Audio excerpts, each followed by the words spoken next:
to alternative sectors for generating income for Nigeria. But the question is, how ready is Nigeria to go into those sectors? How prepared are we? Are those sectors really ready for Nigeria to really make good use of them? There are a couple of things Nigeria could do, but I think we're not so prepared to handle some of the shocks that happened in 2014. Zainab, he talked about diversification. Of course, Nigeria is thinking of diversifying. In fact, Nigeria's budget in 2015 is based on non-oil revenues. But we're not the first time we're hearing such things. I mean, so what's your assessment of the 2014 economy, especially as a youth, and especially as we are talking of diversifying right now? Okay, I think one sector, now we have a lot of ministries, a lot of parastatals, and I think one of them who has really taken the fight for diversification of the economy really serious is the Ministry of Agric.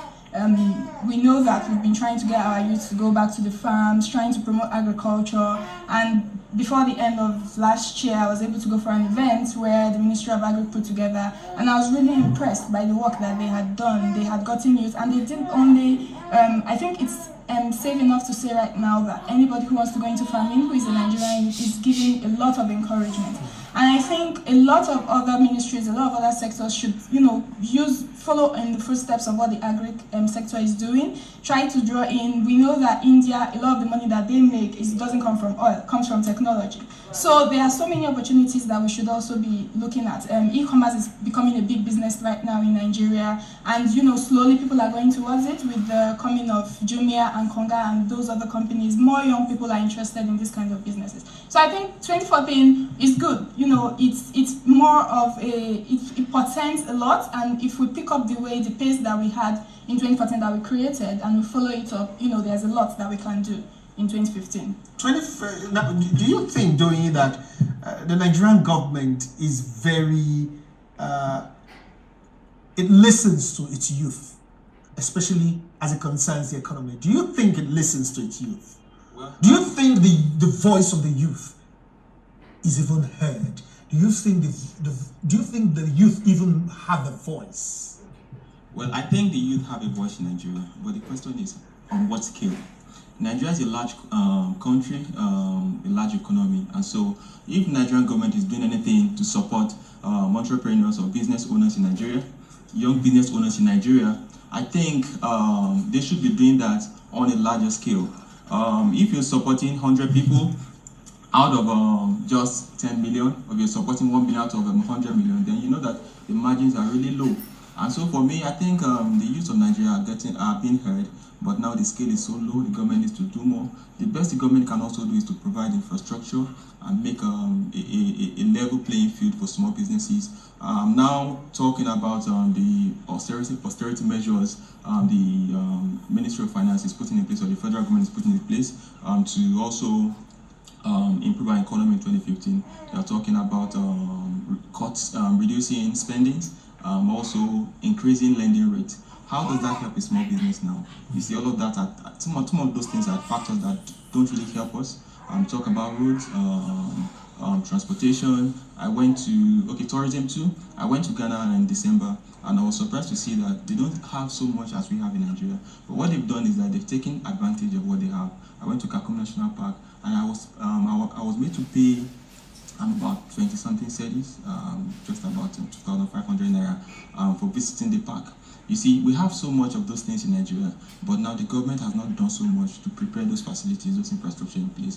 The government doesn't really have much to, how would I put it now? They shouldn't be the ones giving money to entrepreneurs. The best they can do is to make sure we have the best infrastructure.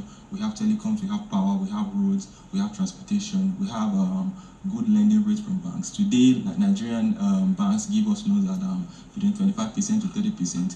How well can a small business thrive under those conditions? I think the government can only do what they can, but they should do more. Nigeria is a large economy, like I said, and we expect more from Nigeria. You've just said, you have already started setting the agenda. You've talked about the fact that the government shouldn't give monies. Yeah, they shouldn't give money. They shouldn't. You do believe the government shouldn't give money, but just set up a conducive environment. I believe so. Do you agree with that? And what else do you think the government can do to Funny enough, I was also in Ghana in December. Okay. And I also went to the Kakum National Park, which is a lovely place, by the way. But I do think that a lot of what Doyin has said, I agree with. Government cannot, be so active in encouraging a business climate, but they can put in things that make sure that, that push towards ensuring that there is a favorable business climate. For instance, what he has talked about power. We still have this problem. I spent 5 days in Accra and we had light all through. And so, looking at that, what it means for a small business, not having to... You sure you had light all through? All through. No, it wasn't a generating set? No, I asked, because I was confused, and I asked, and they said, no, it was light. And so the fact that, a small business in that area doesn't need to bother about getting a generating set, that is all covered. And so overhead cost is cut. Then also, I think, because before I came on, I also do, because in my work, I do a lot of work with young people, with youth. And so I thought, to make it interesting, so it wasn't just my own opinion that I was bringing on the program, I did a sample poll of a group of youths to see what they thought. And one key thing they mentioned, people, you go to the banks and they're telling you the collateral, interest rate, it's almost absurd. And so these people can't even afford it. But what they should do, look at, because I also tend to look at what is the lending institution also, they are trying to protect their own interest as well. So possibly what they could do is also look at softer requirements. So you're not coming with a business idea to get funding. You're looking at expansion. So a business with a track record, I've been here for possibly maybe 5 years, this is what I've done, this is what I've put in place, and now I need more money, I want to expand, I have more customers, I have more clients. Why would an organization, why would a lending facility not want to give money to that kind of business? But then, we also have the microfinance institutions, microfinance banks, and we think they help, but, to be really honest, their interest rate is also high as well. I was going to ask, you said, I like the word, we think they help. Yeah, but they don't It's really high. It's really high. Now, let me explain what a small business needs. You need funds for a long term. I suppose you are concentrating on small businesses because many youth in Nigeria are involved in small businesses. And Nigerians have been talking about stop looking for white-collar jobs. Set up your own business. Look at what your skills are. Look at what your talents are. Set up. So go on. What does a small business mean? Okay. Basically, funding is about the life of every business. And when you talk about funding, you have to think long term. What the microfinance banks will do for you, they'll tell you, I'm going to give you money for just 1 month or 2 months. What can that do? I need funds to plan for my business for 2 years. I started Box Office Incubator about 2 years ago, and for the first four months, I couldn't get a business. I couldn't get a client.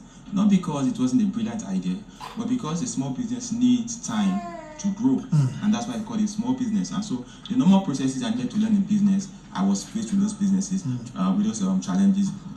Trying to fight with competition and trying to market my business, trying to get the best of stuff. And so if a microfinance bank comes and says, I'm going to give you a loan for 3 months at 5% rate, 5% interest rate per month, how does that help me? Because I've never started making money, I've not broken even. And so what we need basically is government or whatever institutions we have available in Nigeria to look more into small business and setting out funds for long term.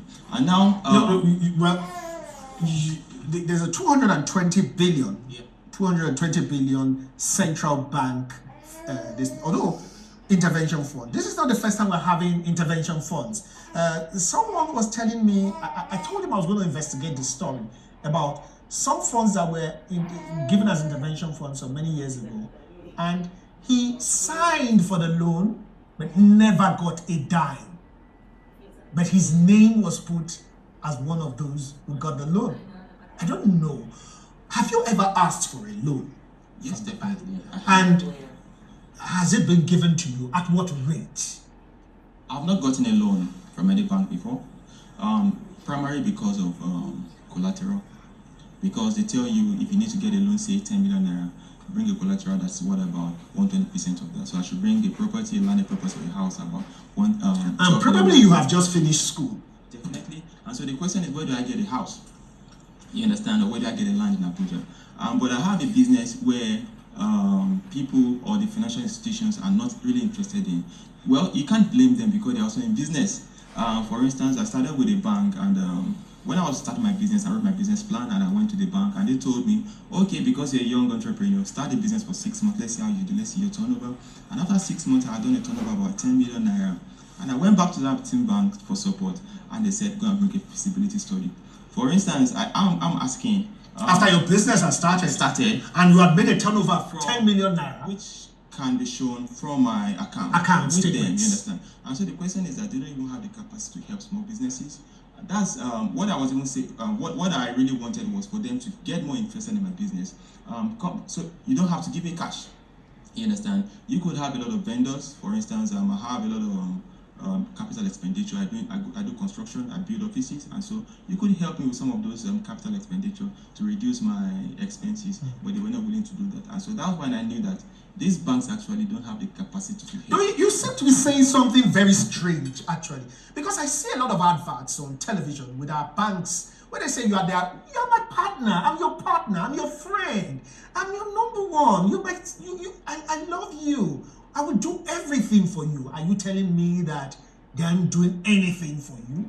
They will only be interested in the business when you succeeded, really. When they are so sure that their risks are reduced.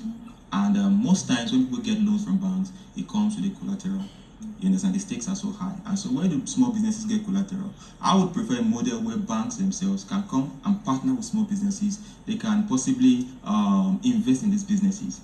Come to the business and understand how the business is done. For instance, a lot of banks could not understand my own business because it was different. It wasn't a regular business. It wasn't a regular business. One of the reasons why your business is just giving, is renting a small box office to small entrepreneurs who cannot afford to pay probably the millions of naira that Abuja landlords are charging for businesses. So you could pay a few hundred thousands for your business. And many banks didn't buy into this. They didn't because they didn't understand it.